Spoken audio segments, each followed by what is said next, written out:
Alright, we are ready to go. What's going All on, right. Brandon? Oh, hello. Oh, that Oroboro the ninja. So, right. yeah, guys, we're just going to give you a little sneak peek, Dark Souls 3 Q&A kind of thing. Now, in a perfect world, Brandon and I would have played the game at this point, but unfortunately it was in the middle of the week that the event took place and Brandon was in school, so I went in his stead.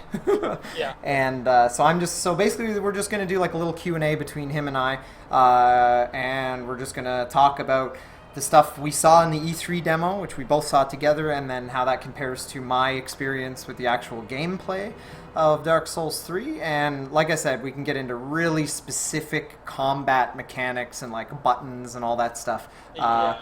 So this, like I said, guys, this is going to be a really informal, we're just chatting, shooting the shit, essentially, and hopefully by the end of the video, you guys will have a pretty good understanding of the advanced feel of the gameplay mechanics. So since we are both PvP nuts, I tried to focus on anything that would be relevant to fighting other players. I don't care about the lore, I don't care about the boss fights and the lore. but the lore, yeah. Weapon descriptions, did you write them down? Yeah, there were. But yeah, and then we can get as specific as we want. We can kind of go from there. So Brandon, what is the first thing? What is the one burning question you have about Dark Souls 3? All right. So I want to start from the beginning. Sure. Okay. So how much time did you have with the game? We had about an hour and a half to play the game. And it was comprised of one level that was about the size of the Berg. Actually, it was probably a little bit bigger than that. There was a lot more like areas you could go to, but I would say it is about as similar to the Berg in the feel and the verticality and stuff as you could get. Very cool. Okay. Yeah, and unfortunately it was on Xbox One controllers. Oh, weird. We were playing a PC build, but we were using goddamn Xbox One controllers. That was my first time ever using an Xbox One controller. Dude, why is the R1 so hard to press? Dude, I couldn't even R1 spam. I'm like, Brandon's not gonna like this shit. Like, it is a bit. Yeah, it was a struggle, man. But other than that, it was whatever. But yeah, the stupid R1 was like stiff or something. Maybe it was just the controller I had. But I was like, wow, this controller's a piece of shit. I'm glad I'm like married to Sony like ever. But yeah, so we had about an hour and a half to play. Okay. Okay. So, did you test? So I'm gonna ask you like really fucked up questions. Whatever you want, man. Whatever you want.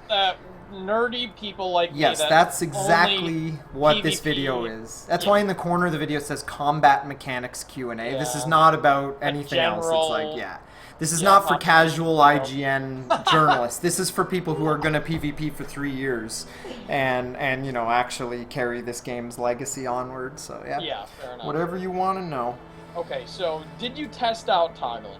Yes. Toggle escaping as it was in Dark Souls 1. Yes. Toggle escaping, as far as I can tell, is gone.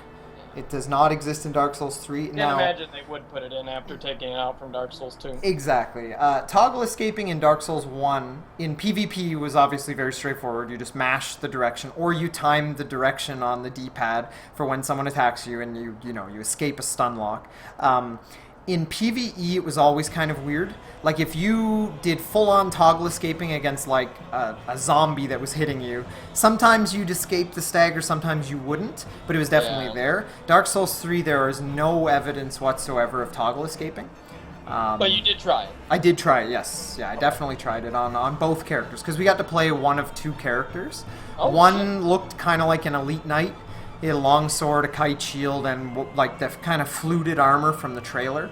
You had the one with the crown too, right? No, he didn't. He didn't have a crown. It wasn't the one from the E3 demo. It wasn't the Red Knight. It was a different guy. Oh, it was different. And then the other guy was what was called a northern warrior, and he had like kind of like the barbarian, like Viking kind of look. So he had like heavy leather armor, like a kind of a dumb looking helm that like someone from like the north would wear, and he had like a what looked like a bandit axe almost, and 2 different pancake shields.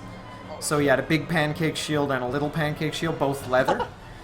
And yeah, so no toggle escaping. That is absolutely gone. Okay. You couldn't access the menus or anything. We could access the menus for like the settings menu, but we couldn't actually access the inventory stats, or no anything. equipment. No stats, no equipment. Everything you Damn. picked up during the gameplay demo was just automatically put in your inventory. Okay. So that meant if you picked up 4 weapons, you just had 4 weapons in your right you're hand that you shitting could me. switch. Now that doesn't mean there's That going to be doesn't 4 mean it's gonna weapon be in the slots. final No, game. no, no. Yeah, I think it I was don't just think a so. way for people to try all the different items and stuff. Same with consumables. If you picked up a consumable item, it went into your item like slot, and you could cycle to it, but you couldn't actually like drop it or read anything about it. Okay. But the settings menu was pretty much fully fleshed out. It had all the standard things like the contrast slider. You could change your jump from B to the R3 or whatever, L3 for the jump toggle. Right, thank God. Oh yeah, and they had like, you know, the move the camera rate, which was set to 5, like the sensitivity and all that stuff. So and the interface was there. We did have a health bar and a stamina bar and weapon arts, a sword art meter, which I'll get into a little bit later, and stuff like that. And it looked good. It was a really nice looking interface. It was very similar to Dark Souls 1 and 2, just, you know, a little more sleek and a few extra spaces on it, because obviously there are more things in this game. Combat goes quite a bit deeper in Dark Souls 3 than it did in any of the other games. That's good though. That's fucking awesome. Oh yeah. Did it look cluttered? No, not at all. Was there too much shit, or did they still have it minimalistic? No, because it was just your. I didn't see a humanity bar or meter or anything like that, but it was just your health, your stamina, and your sword arts. Okay. Number. All right. Well, I can imagine it'll be different. Yeah, for sure. Okay. So talking about the weapons. Yes. How many weapons were there? How many weapons did you? In the demo, the 2 starting character classes started with either a longsword or what I imagine was like a bandit axe. It was a bit bigger than a hand axe, but a bit smaller than a battle axe. So it was something in between. And the knight character started with a kite shield, like it was, you know, in the shape of like a kite, and the Northern Warrior started with 2 different leather shields, a small leather shield and like what looked like a medium leather shield. Then the weapons that you could find, the first one was the greatsword. It looked just like the greatsword from Dark Souls 1, but it had this Zweihander moveset, which I found really interesting. And was it really fast, like we suspected? It was fast-ish. It was faster than the Dark Souls 1 Zweihander. You know, probably the equivalent of like whatever was in Dark Souls 2, but it wasn't like Claymore fast or anything like that. It was still an ultra great sword. Like when you did the R1, your character like took a stance and fucking like swung for the fences, like it was like that. And the next weapon was the Legion scimitars. So we've talked about that before, but in case anyone doesn't know, I'll kind of refresh your memory. Legion scimitars is a stack of weapons that you find. So it's 2 scimitars, but they count as 1 weapon slot. So you pick it up and it goes in your right hand weapon slot, and when you're just holding, like let's say a shield in your left hand, you have a scimitar in your right hand and there's another scimitar on your side. If you push triangle, or in this case Y for the Xbox One or whatever. Yeah, the 2-hand button, you don't end up two-handing it like, say, a falchion or anything like that. You end up with 1 in each hand. So that's the dual wield. So that's what I expected. Yeah, and nowhere did we see any sort of power stance or like hold Y to activate something. There was no holding Y at all. So power stance per se is gone, but it's actually been absorbed into another thing, which I'll explain as we get deeper into combat mechanics. But yeah, so the Legion Scimitar was the second one. Unfortunately, there was no short bow, which made me sad. Yeah, the short bow was what everyone was excited for, because that was in the E3 demo. Yeah, I know, that was in the E3 demo. It definitely was not in this gameplay. So there was no short bow. Yeah, exactly. But the 2 weapons that we were able to find As far as I can tell, were the Great Sword and the Legion Scimitars. And if I can remember another one, I'll let you know. But that I think that's all we had in that area. Yeah. All right. What about the consumables? Okay, so consumables, we found throwing knives and fire bombs, just regular fire bombs, not black fire bombs. And I think that was it. There were a few consumable souls. I didn't see how many souls they gave you because it didn't really matter because you didn't get an opportunity to level up or anything like that.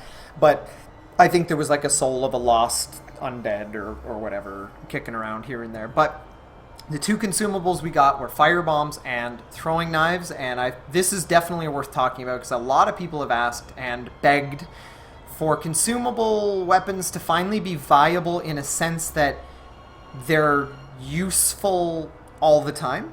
Like, for instance, in Dark Souls 1, I find fire bombs to be very useful all the time. You can free aim a fire bomb and, hit someone without locking on and all that stuff. It's fairly quick, good blast radius, etc. But in Dark Souls 1, I found throwing knives to be almost entirely garbo.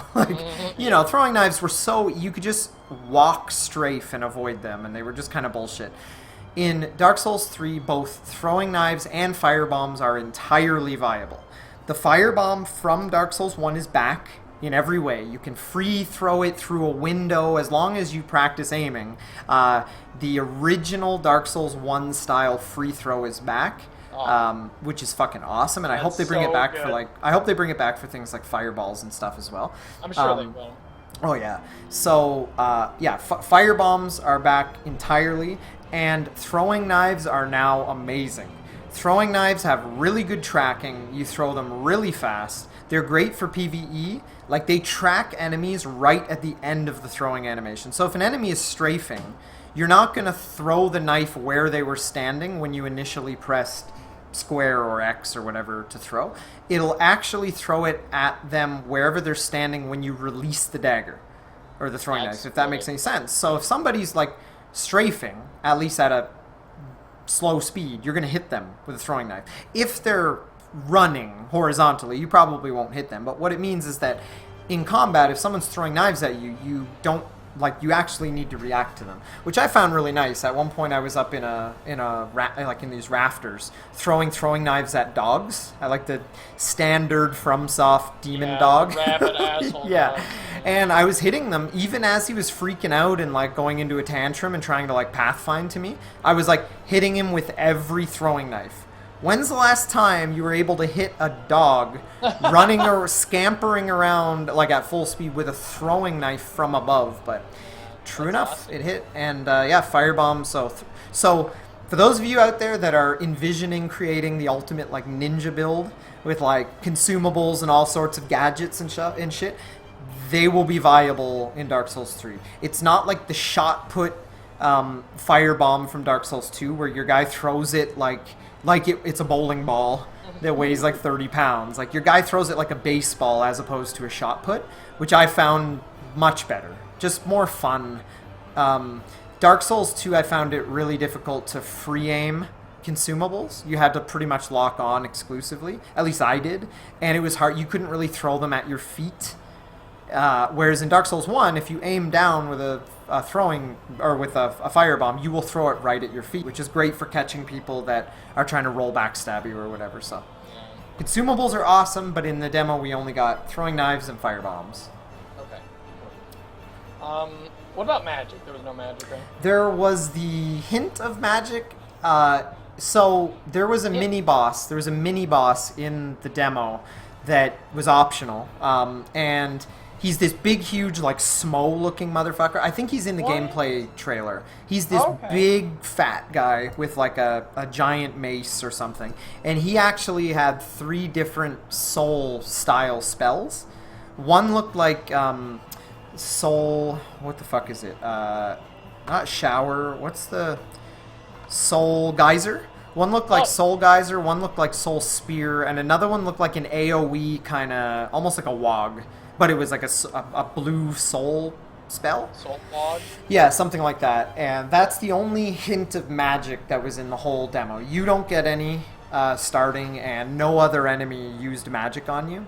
other than like the boss, the dancer or whatever had like buffed swords and everything like that. Right. Oh, speaking of which, there were consumables. There was pine resin for your sword. Oh shit! Yeah. Did So you use it? I did. Yeah. And it How just did it look? makes fire on your sword. It looks great. It looks a lot better than it does in Dark Souls 1. Like it actually looks like if you lit a sword on fire with like I compare it to in Bloodborne, maybe? yeah, well, you know, in Game of Thrones when they're in the cave and the Hound is fighting that priest guy or whatever, Yeah, and he fucking dips pops his his sword in the sword. fire, and it looks actually like fire coming from a sword, but not just this ridiculous fire effect, but it actually looks like the fire is like lit from the base of the sword and going up. That's what it looked like. So it looked really Nice. good. I'm interested in those buffs, you know. Definitely. Oh, of course, man. You gotta get your R1 on. R1, but better be DMV Fuck felt. yeah. Alright, so, what about bonfire mechanics? I know this isn't exactly combat related, but... Yeah, no, that's fine. All mechanics are mechanics. There were 2 bonfires in the demo, and you just light them like you do in Dark Souls 1, and the only option when you click on them was leave bonfire. But obviously sitting down at a bonfire reset all the enemies and gave you your health back. But it didn't replenish your sword arts, which we're about to get into, which is like the in-depth Dark Souls combat Yeah, stuff. I was gonna ask you, like, they're adding this entire new thing. Yep. Like, how is it? Well, first, let's cover something that I know everybody wants to hear: backstabs and parries. Backstab! Yeah. So let's start with backstabs. So a lot of people saw the trailer and they were like, "Holy shit! Instant backstabs are back," which is, you know, a good and a bad thing for a lot of people. It's a double-edged sword. Some people love the instant backstabs because it gives you the ability to deal with much stronger builds or gankers, or, you know, getting yourself into an invincibility window is sometimes good, but it also sucks if there's bad netcode, if you're fighting someone from the other side of the world, if someone's just, you know, if their dad is downloading too much balloon porn, whatever the case is, you know, instant backstabs can be bad. But the backstabs in Dark Souls 3 are not quite that. You have to be directly behind your opponent to land a backstab in Dark Souls 3. The window is very narrow. In Dark Souls 1, you could almost backstab people from the side. Like, it was pretty much a 45-degree angle all the way to the other flank. Like it was a cone behind someone that allowed you to suck them into a backstab. And we know this because we all used it and we all countered it and got backstabbed by that very same mechanic a million times. Dark Souls 3, you have to be directly behind your opponent to get a backstab. It's a very finicky window. Like, it's to the point where, you know, I've played thousands of hours of Dark Souls, and I was having a hard time backstabbing, like, the zombies in the starting area. Really? Yeah, man. Part of it is they're super aggressive. If you watch the gameplay trailer, you can see how aggressive the enemies are. But just getting behind them was one thing. But getting in that perfect window to backstab them was so hard. Like, I found myself over-rotating or under-rotating all the time. Which I think is good, because it means that backstabbing is going to be tricky and it's going to require practice, and it's not going to be something that you can just fish out of someone very easily. Meaning that, yeah, they may never fix the netcode, yeah, they may never fix, you know, various things about how players interact, but the very least what they've added is a much smaller backstab window. Like, it feels like a quarter of the size of the Dark Souls 1 backstab window. And obviously it's nothing like the Dark Souls 2 backstab with the like the setup punch or whatever you want to call it. There's no setup. It's instant, but it's now this could have just been the demo I was playing, but it felt a little bit delayed, meaning you got back there and you clicked a button and your guy would like start to swing and then it would initiate the backstab animation. And I don't know if that's just latency from the PC build or if it's something they haven't fully finished, but so are backstabs instant? Yes. Are backstabs the same as Dark Souls 1? Not quite, in that they're a lot trickier to land on a regular basis. Unless you're fighting a really big opponent. Like, there's a mini boss you could butt stab, essentially. He was pretty easy to backstab because once you got behind him, you had his whole back So, he was very easy to backstab, whereas a standard character the same size as you, like one of the knights from the trailer, huge fucking pain in the ass to backstab, and if you tried, you usually got dunked. Because they would turn and just do like a 7-hit combo, and you just put the controller down and walk away, so... So yeah, backstabs, in my opinion, are better. They're less brutal than in Dark Souls 1, but they're a lot more... They're a lot tighter than Dark Souls 1. So I think it's an improvement, but again, mileage will vary. Some people love Dark Souls 1 instant backstabs. Some people like yourself hate it. Yeah, and it's definitely a middle ground, which I think is the best you can ask for. I think that's a really good thing, as long as somehow the netcode isn't so bad. Of course. They still somehow get it out. Definitely. And that leads me to another question before we get into sword arts. Yep. Was there poise? Yes. I more or less confirmed poise. But hang on. It's hard. It's to say is there poise is like saying Dark Souls 1 had poise and Dark Souls 2 didn't have poise, right? Because a lot of people said it had a sort of poise. Exactly. It had a poise system. Well, a way to walk through attacks reliably. Yes. So in Dark Souls 3, if you were fighting... So, I'll use an example. I was playing the knight character, the character that looked like he was wearing elite knight armor or fluted knight armor or whatever. And one of the starting hollow guys who came at me with like his short sword or whatever, it would take him 2 swings to stagger me. The first one I was able to ignore, and the second one would stagger me. And it felt like it had a refill system in a sense that if he hit me once, and then I waited a few seconds, and then he hit me again, I would still poise through it. But if he hit me once, and then a second later hit me again, I would stagger the second time.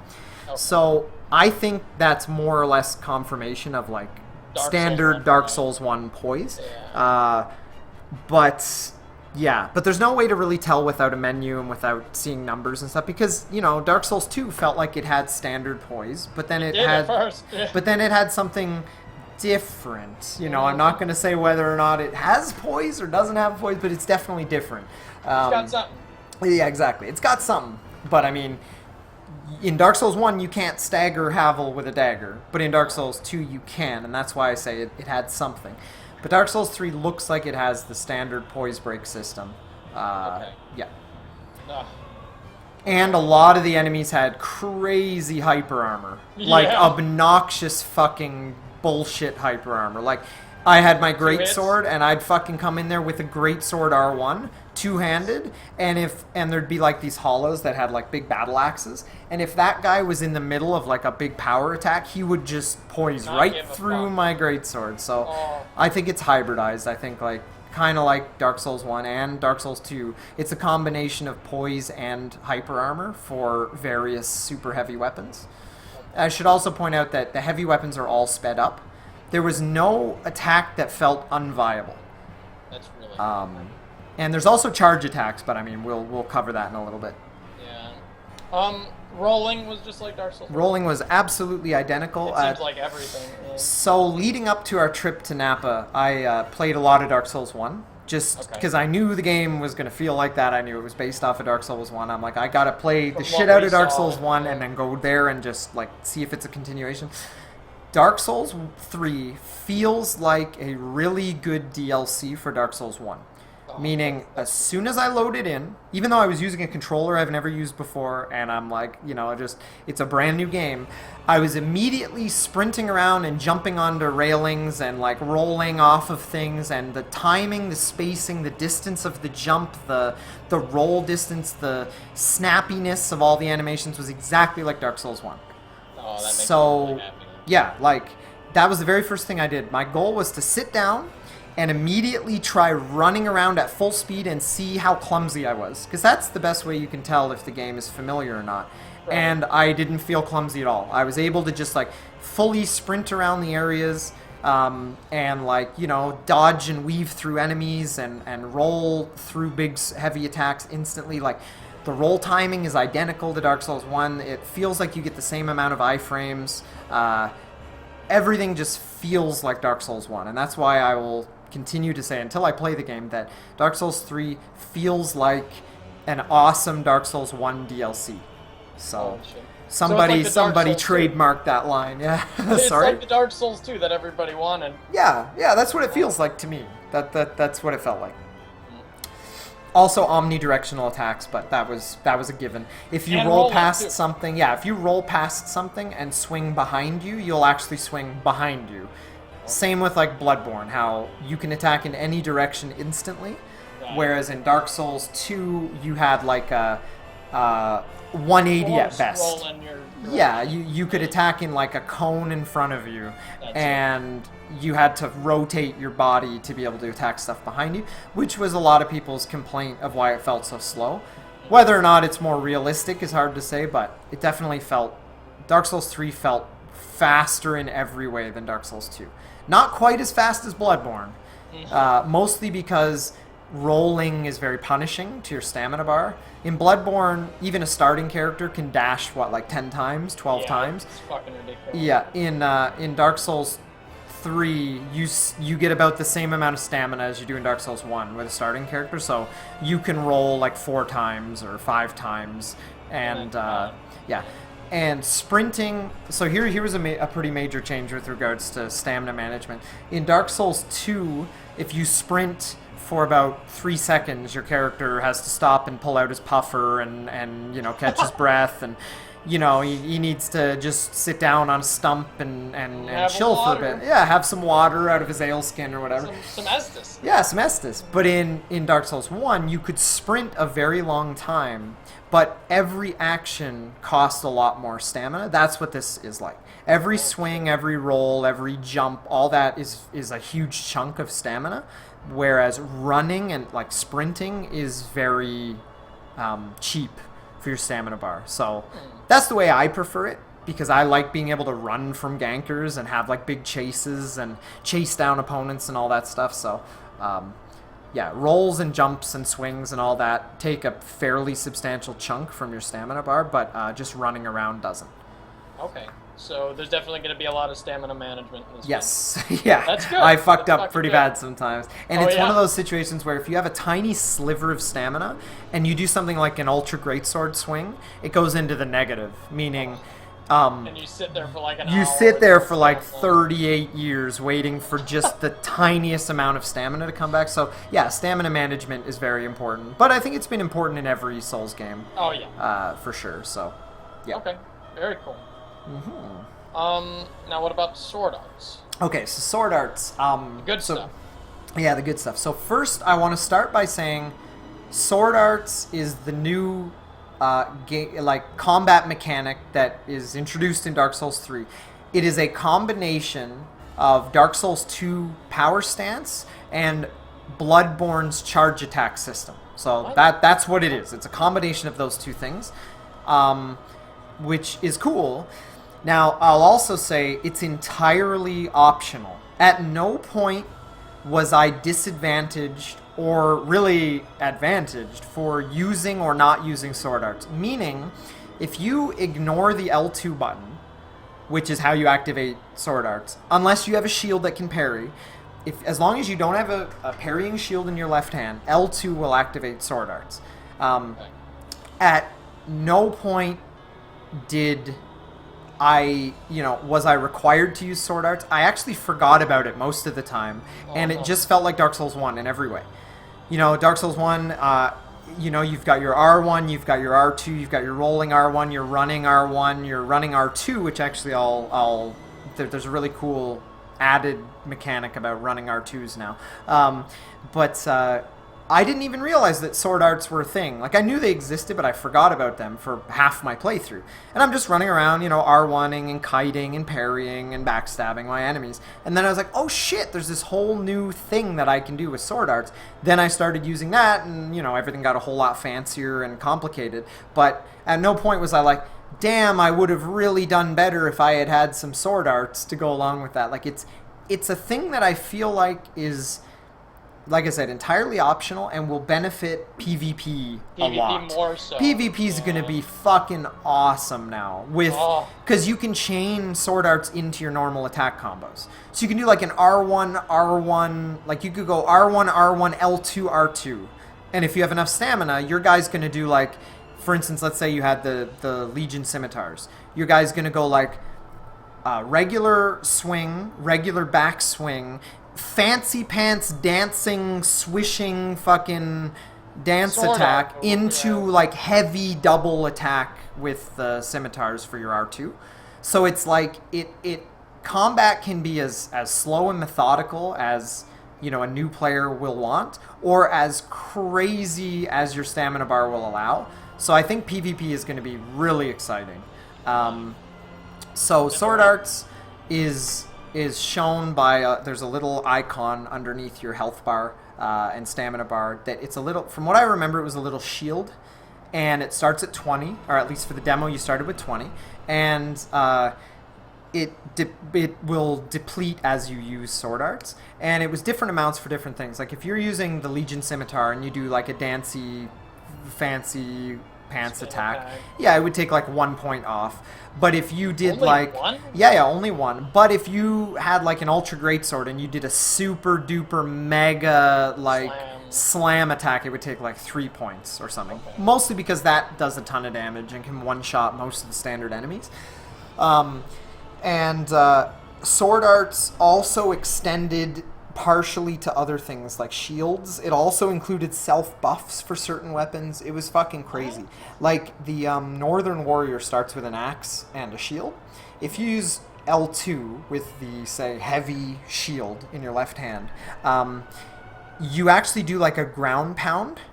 Like you slam the ground with your shield, and it does like a short AoE like burst attack that staggers all nearby enemies. So yeah. So that was that what we saw in the trailer? Maybe. I think at one point in the trailer, yeah, he slams the ground. Yeah, something like that. And like a force move. yeah, and if you use L2 with the with like the Legion scimitars, you do fancy crazy attacks. If you do it with the like bandit axe, you actually do a self buff, which is it makes your hands light on fire or something. Like your hands start glowing, and I think it makes you do more damage. That's fucking crazy. Yeah, and with the Ultra Greatsword, it just makes you do giant, like, gut-style, like, anime attacks. Like, where your sword has, like, a huge trailer on it, and, like, you're just swinging around, and, like, you can launch enemies up in the air, and all kinds of stuff like that. So it's just, it's appropriate to whatever weapon you're using. Sometimes it includes the shield, sometimes it doesn't. So, and like I said, the meter in the top corner started at 20 and it would deplete. Now, here was something interesting. I have reason to believe that there will be consumable items that will replenish your Sword Arts. The reason I say that is resting at a bonfire did not replenish your Sword Arts, but dying did. So when you died and respawned, you got all your Sword Arts back. But sitting at a bonfire would refresh everything. It'd bring the enemies back. It would, do all that stuff. But and it would replenish your Estus, but it didn't replenish your Sword Arts. So it's interesting because it's kind of like bullets, or vials in Bloodborne, in that it's a consumable that is used for utility in combat that everybody has, if that makes any sense. So I don't know. It's really strange. It is strange. It's a whole different combat mechanic that's entirely optional. Like, you can do everything from Dark Souls 1 without ever touching Sword Arts, which is really cool, actually. It's like, it's entirely optional. You don't need it to beat anything. You don't need it to fight bosses. You don't need it to win any sort of fight. But it gives you the option to have a whole new arsenal of attacks. There's also running Sword Art attacks, like at a full sprint. You do a different attack. There's like, you can combo it in with your other attacks. So the Legion scimitars were the craziest, because you'd be like R1, L1, L2, and suddenly you're dancing, and then an R2, and it's just like all these attacks in such a short period of time. So that's Sword Arts in a nutshell. Like I said, it's activated with L2, and sometimes Sword Arts will take priority over your stance, meaning normally to activate Sword Arts, you press triangle. So you have to two-hand your weapon, or put it in whatever stance triangle would normally have. So if you have a shield and a longsword, in your hand, hitting L2 will do the parry for the shield, or if it's a heavy shield, it'll do like a push or a ground pound or whatever the case is. It won't activate sword arts. But if you two-hand your longsword, then you can do sword arts with it. So yeah, there was a few like kind of instances like that. So yeah, that's sword arts in a nutshell. Or at least what I was able to deduce from sword arts. So entirely optional, flashy as hell, consumable, meaning it does deplete. I didn't see how to replenish it other than dying, so maybe there's consumables like Old Spice from Demon Souls or whatever that will like bring it back. But yeah, that's sword arts right there. And every weapon has a different thing it can do with sword arts, which is really cool. Self buffs, giant attacks, like crazy dancing attacks, awesome. Shield bashes, and all kinds of stuff. Yeah. So another thing came to mind about parrying. So a lot of people want to know like how parrying is. Parrying is identical to Dark Souls 1 in every way. That's it. The timing is the exact same. The animation is the exact same. The window to accidentally roll away and miss it is the same. The sound is the same. Everything is exactly the same. The only difference, and this is a shocker, is you can only parry with small shields now. And when I say small shields, I mean the equivalent of like buckler?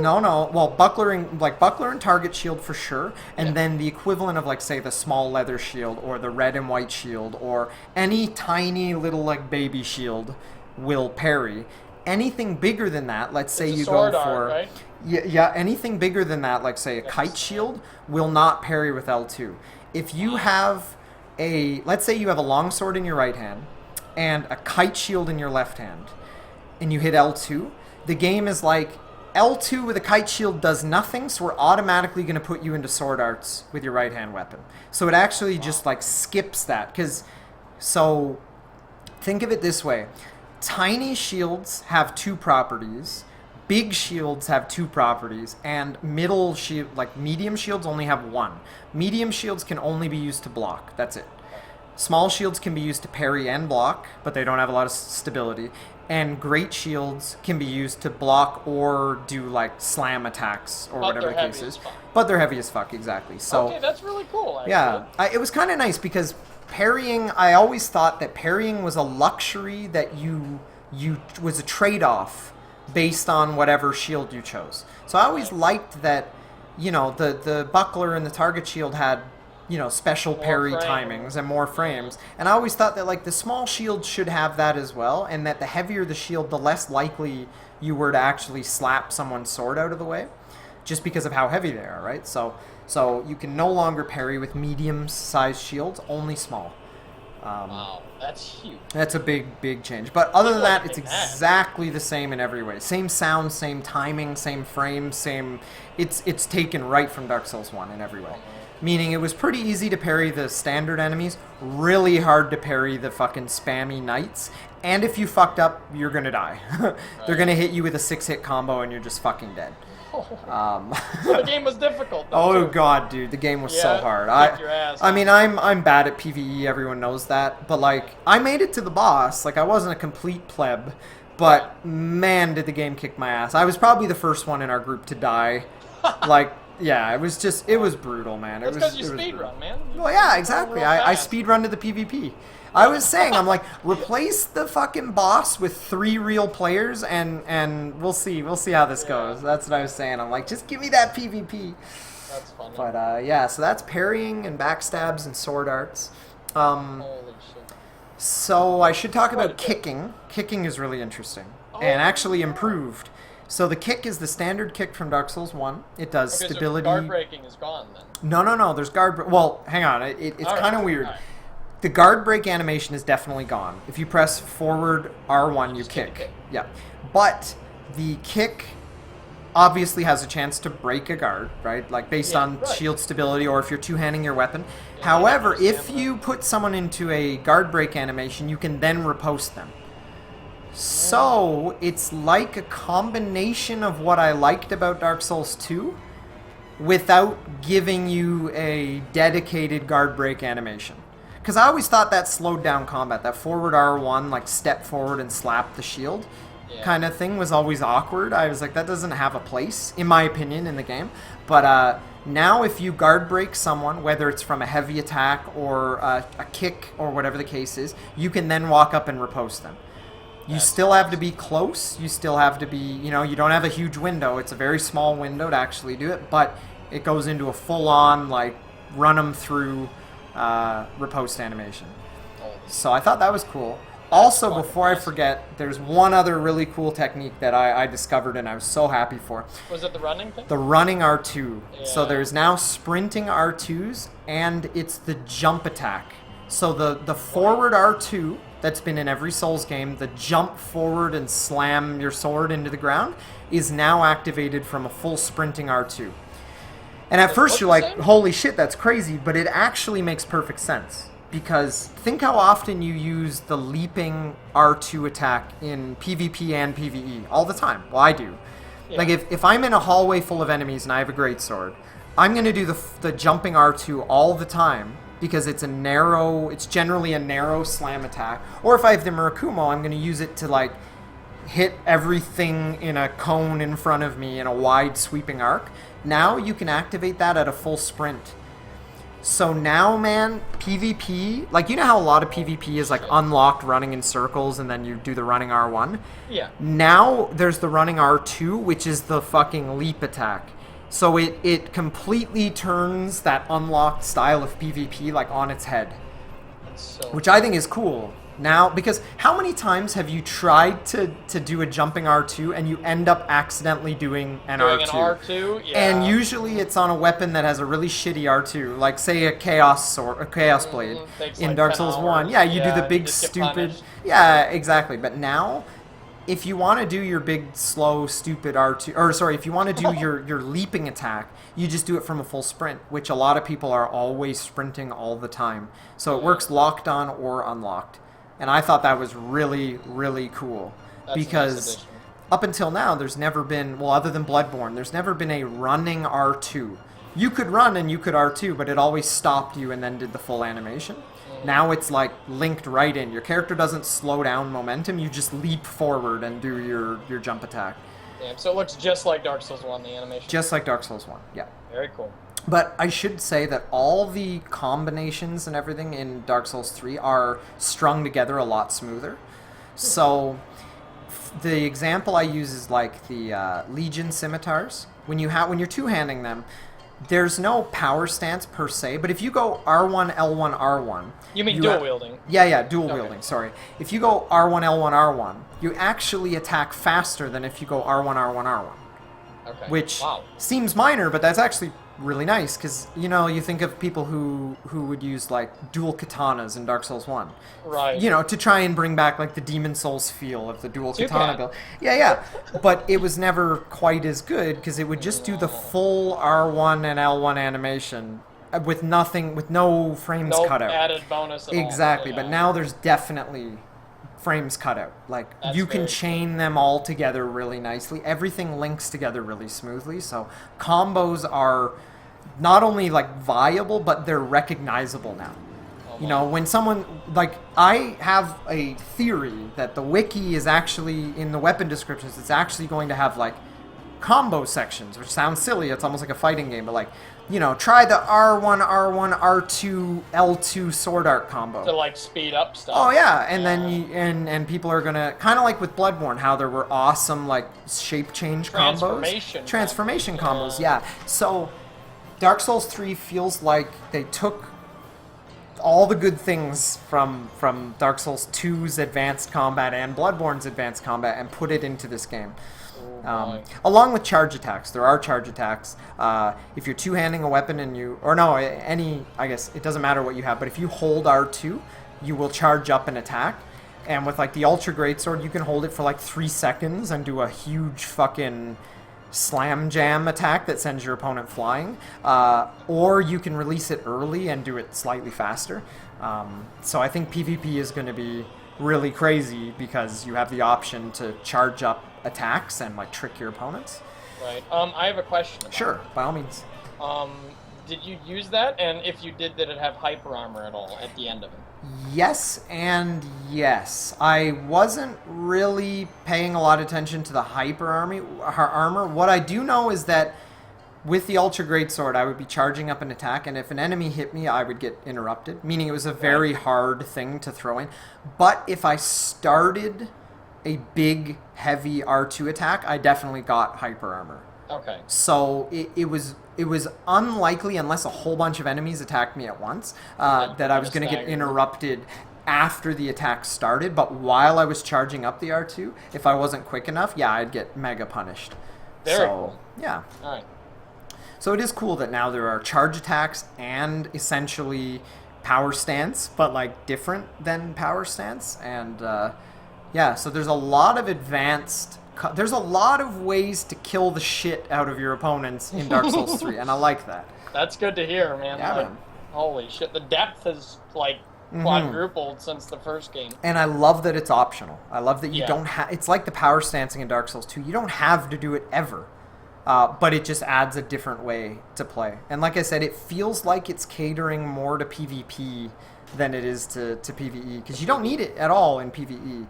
But I think it's going to be the difference in PvP to between really like a predictable player as in someone using like all sword art combos. Yeah, so I'm pretty excited for that. Yeah, that's really fucking cool.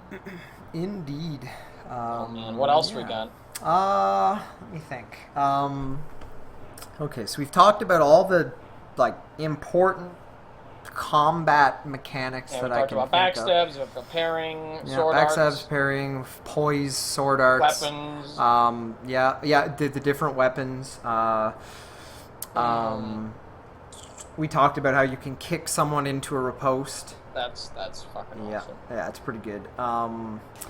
Enemy AI is a lot more aggressive. I know we say that every game, but like enemies don't tend to run up and just stand in front of you anymore. Like in Dark Souls 1, since I played it recently and I play it all the time, I've noticed if you're just like clearing out the burg to do some PvP, half the time the enemies don't even attack you. They like walk up to you and then it's like their AI glitches and they just kind of stand in front of you and you're just like, okay, bam. Or sometimes they're just like hyper stupid aggressive and they do their big spam attack right away.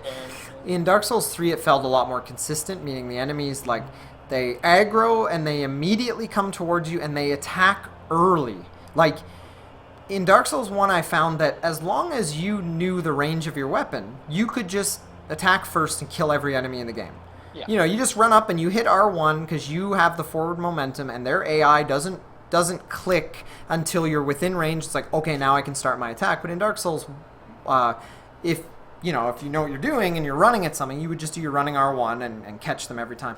Dark Souls 3, the enemies are ready to fucking hit you as soon as you come in range. Like, the whole sword and board, like, is kind of beneficial, again, in that you shouldn't, like... Being ultra aggressive gets you punished really hard in this game, more so than the other games I've noticed. The enemies are much more quick to react, and their pathfinding is incredible. At one point, I was in like the upper area of like a building. The part I told you earlier where I was throwing knives at a dog. Right. So I threw a throwing knife at a dog. I hit him. And I threw another one, hit him, and like a third one, and I hit him. And I'm like laughing because I'm just like I was laughing at how awesome the throwing knives are. Then the dog just sprints away, and I'm like, okay, whatever. So I'm trying to decide how I'm gonna clear out the rest of the room. And suddenly I hear something behind me. I turn, and the dog is fucking up in the rafters with me, like trying to bite my face off. Yeah, dude. The pathfinding on some of the enemies is awesome. Like, you can't cheese an enemy by standing on the stairs and just like plunging their head and just using a spear or whatever. Like, they're gonna find you. Like, they're gonna actually like pathfind around the stairs at a full sprint and fucking come up there and swarm you. It was a lot harder to just cheese the basic enemies in this game, which I mean I hate PvE, but I realized that to make a game harder, you have to make the enemies smarter, and damn, the enemies were smart. So yeah, I found that to be pretty cool. That's really cool. I like PvE, so that's yeah. I like PvE. I'm just not good at it. So fair enough. Fair enough. I like to do PvE with my friends because I'm a scrub.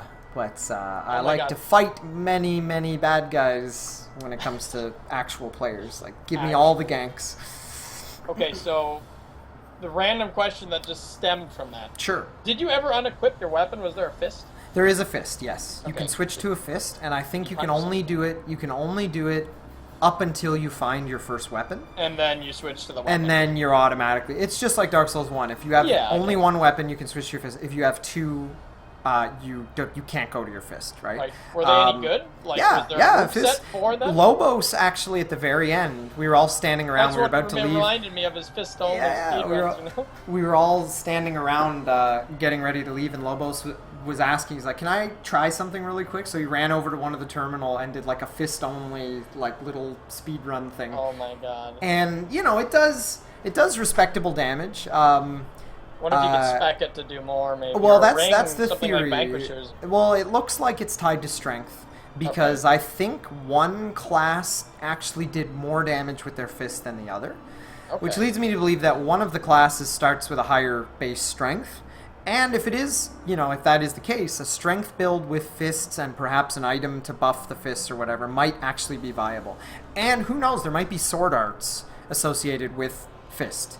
Yeah. Which would be crazy if you could get crazy martial... Imagine if martial arts like punch and kick combos were just built into unarmed combat.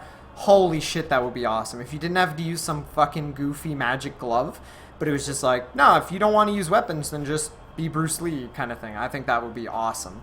What did the fist moveset look like? Was it just like punchy? It like looked Dark kind of Souls like the 1 Dark Souls spammy? 1 spammy, like punch, backhand. Like there, it didn't look like there was like a 1, 2, 3 proper- kind of like a boxing system. But again, we weren't able to unequip our left hand. We were only able to unequip the right hand. So just like Maybe in it Dark was- Souls 2, if you only have your fist open in one hand and you have a shield in your other hand, you're not going to get all the awesome combos. Right. You're just going to get a stupid punch and maybe like a rolling uppercut or something.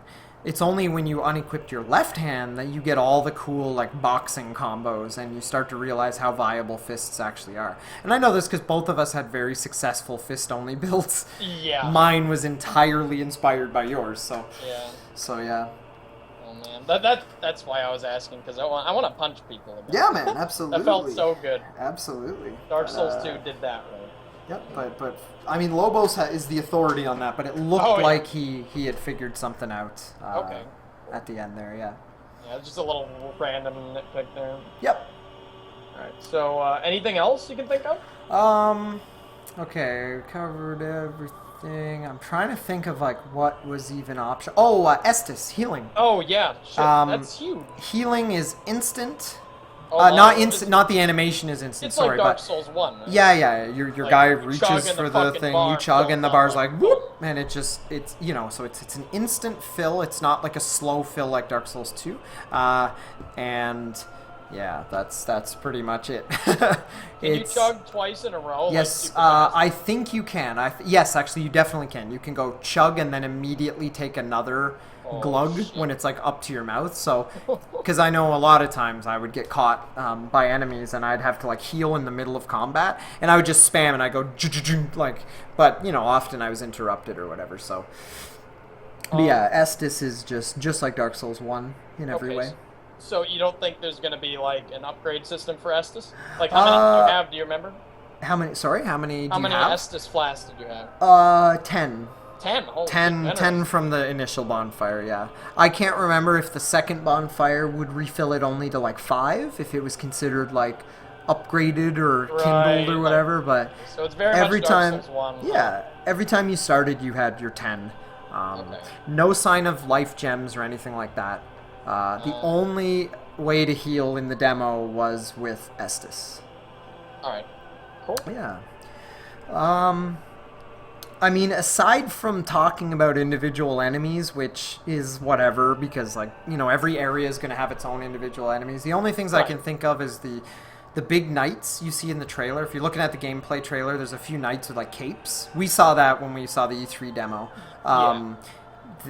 Those guys are dangerous as fuck. They're like the Black Knights from Dark Souls 1, if you're a noob and you don't know how to deal with them. Or like the Red Eye Knights from Demon Souls. They're just vicious bastards. Or even I would say they're, you know, like the Baldur Knights from Dark Souls 1, but they have a ton of health.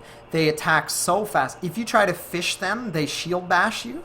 And it puts you into like this huge, slow, painful guard break where they just spam like, you to death. Oh my yeah, God. it's bad. Like they were more dangerous in some cases than like the bosses. And there's a lot of them. There's I think 5 or 6 of them just in the starting area. They're That's such a pain in the dick. terrifying. Yeah. Thankfully, you know, just like the other Souls games, you can get to a point where you just speed run the starting area and you avoid most of the enemies. But damn, those guys were tricky. Yeah. How was the bosses? The bosses were cool. There was one official boss, one secret boss, and one mini boss. You talked about the mini boss. So the mini boss looked like Smo. He had a, you know, he's this big fat squat guy. He had a giant, like, almost like a scepter, like a big flanged mace thing that I think is what he used to cast his magic. And, you know, standard big slow troll type character, like big wide swings. You roll to his back, backstab him, and you annihilated shit like that. The first time, yes, and I got really cocky the next time I fought him, and he beat the shit out of me like the next 2 times, so I had to get sober again. Now keep in mind, the whole time I was playing this, I had already drank the wine, the equivalent of like 2 bottles of amazing red wine. So I don't think I was as sharp as I could have been had I been sober, but you know, I still got the gist of it. The boss which you saw at E3, the Dancer of the Frigid Valley. Yeah. Really cool boss with fancy pants, dancy attacks. Big, long, like snaky kind of Voldo type character. You can see it in the trailer with like a veil, and it had 3 stages. It had a stage where it just attacks you. The second stage, it buffs one sword, and the third stage, it buffs both swords. One with blue flame and one with red flame, as far as I could tell. Maybe it was ice and fire. I don't know. Yeah, something like that. And the mini boss. So there was a secret boss that looked kind of like the boss. Like it had like a very snaky kind of appearance, and it was a knight. It was almost, from what I remember, it was almost like if the elite knight was combined with the Dancer of the Frigid Valley. So it looked like a standard knight, but it was all hunched over and like crawling towards you. It was really creepy. Like really like Japanese horror inspired. Like a lot of the enemies like crawl towards you even though they look like they should be standing up straight and just like noble knights, which is really fucked up. That's fucked up. But it had a status effect called Frostbite. And we couldn't tell what it did, but it filled up a bar on your screen, and when it maxed out, you didn't take any damage, nothing happened, but we think you took more damage from his attack, so it was like almost like a weakness debuff. That was the only status effect we saw in the demo. There was no poison as far as we can tell, or anything else like that, or bleed or anything like that, but there was a frostbite status effect that came from the secret boss. Yeah. So interesting. Yeah, so 3 bosses in the starting area. 1 actual boss with like a fog gate and a health bar. 1 mini boss, the like a Smo looking motherfucker, and then another like secret mini boss that also didn't have like a big health bar but had all sorts of fancy attacks. Cool, but now that you say there's Smo is confirmed, we can confirm the very, very old Dragon Slayer, right? Yes. Okay. And let's not forget the Rainbow Smelters. The Rainbow Smelter and the 3 Poison Smelters that you actually talk to, and they accompany you on your quest. Yeah, they're your best friends, and they have horrendous AI and pathfinding and everything. And you have to like tell them, you have to issue them commands, so you have to tell one to like wait here and the next one to go and patrol and stuff, and then if you get too far away from one, it starts crying and you have to go back and apologize to it, and it's, you know, very Resident Evil 4 with like the escort missions. So that's all confirmed 100%. You heard it here from us. Yep, absolutely. Rainbow Smelter. But yeah, I honestly think that is all the major stuff. Everything else can be more or less deduced from the trailer. There's torches that are, you know, a left-hand item as far as we can tell. It probably has a timer built into the menu as well, but I didn't see one on the actual interface. One last question. Sure. So I obviously everyone saw the gameplay trailer. It's on. It's been looping on the screen for like an hour. So yeah, for like 10 million hours. You better have watched. Oh yeah, dude. Yeah. Okay, so like I noticed on the boss fight they show when the guy gets hit. Yep. There is the instant recovery from Bloodborne returning as well. Oh, like the You can like hop back on your feet. If you what is that? Teching or whatever? Like almost like a fighting game tech roll. That's exactly it. I think if you spam circle or B or whatever on impact, you might get up faster. Do you think that makes the game easier? I think it makes the game less frustrating maybe and more responsive. It might make the game easier because you can recover quicker, but I think getting up faster also means less invincibility frames when you're down. So if you think of all the times you've been saved by the enemies using their super spammy mega attack when you're on the ground, it might not actually be as good as everyone thinks. So I think, there might be, like I see that now on the trailer you were talking, I just saw it. And you can recover fairly quickly, but for better or worse, right?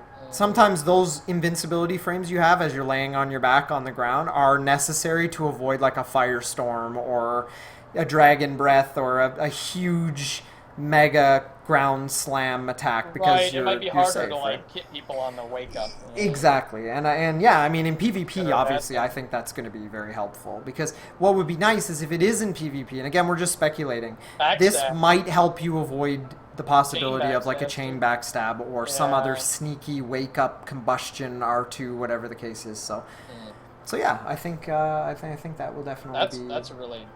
Yeah, I'm glad you noticed that because I never really picked up on that. Yeah, I saw that. And I was like, I mean, if I get knocked down, I panic and I mash circle and stuff to roll away, and maybe that is a sped up thing. Yeah.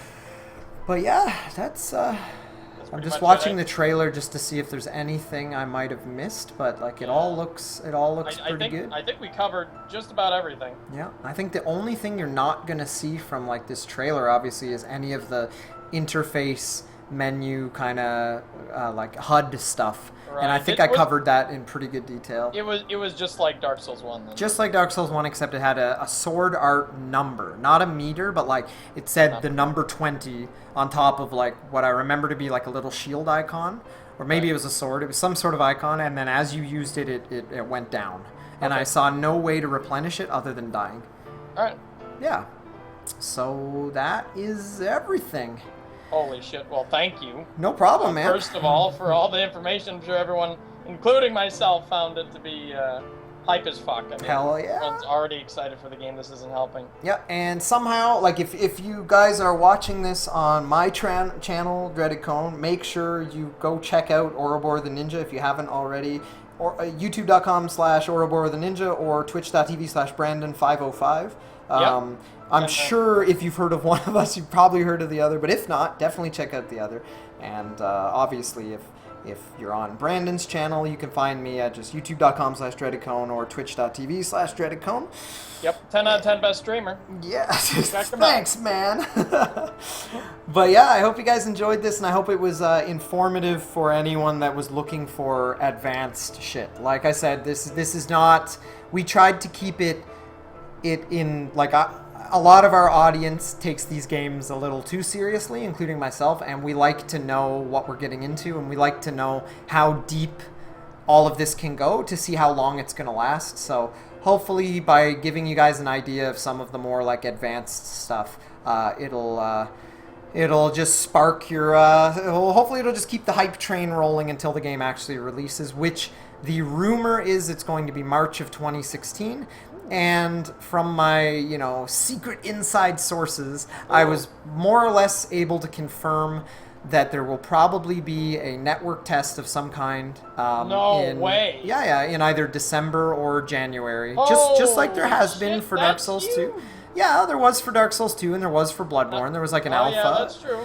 And then, that's more or less what the rumor is. And we're looking at probably end of first quarter release, which is March of 2016. And yeah, that's that. Cool. Alrighty. Is that everything? Well, yeah, that's everything. Thanks again so much, Ty. No problem, man. And for answering all my questions. yeah, if we stumble across anything else, hope that covers most of everything that everyone wanted. Absolutely. And if you guys have any other questions, throw them in the comment sections of either of our videos, and we'll see what we can dig up. Sweet. All right, man. Well, I'm out of here, but thanks for hanging out, and we'll chat again soon. Absolutely. Thank you so much. No problem. Later, man. Bye-bye, everyone. Bye-bye. Bye-bye.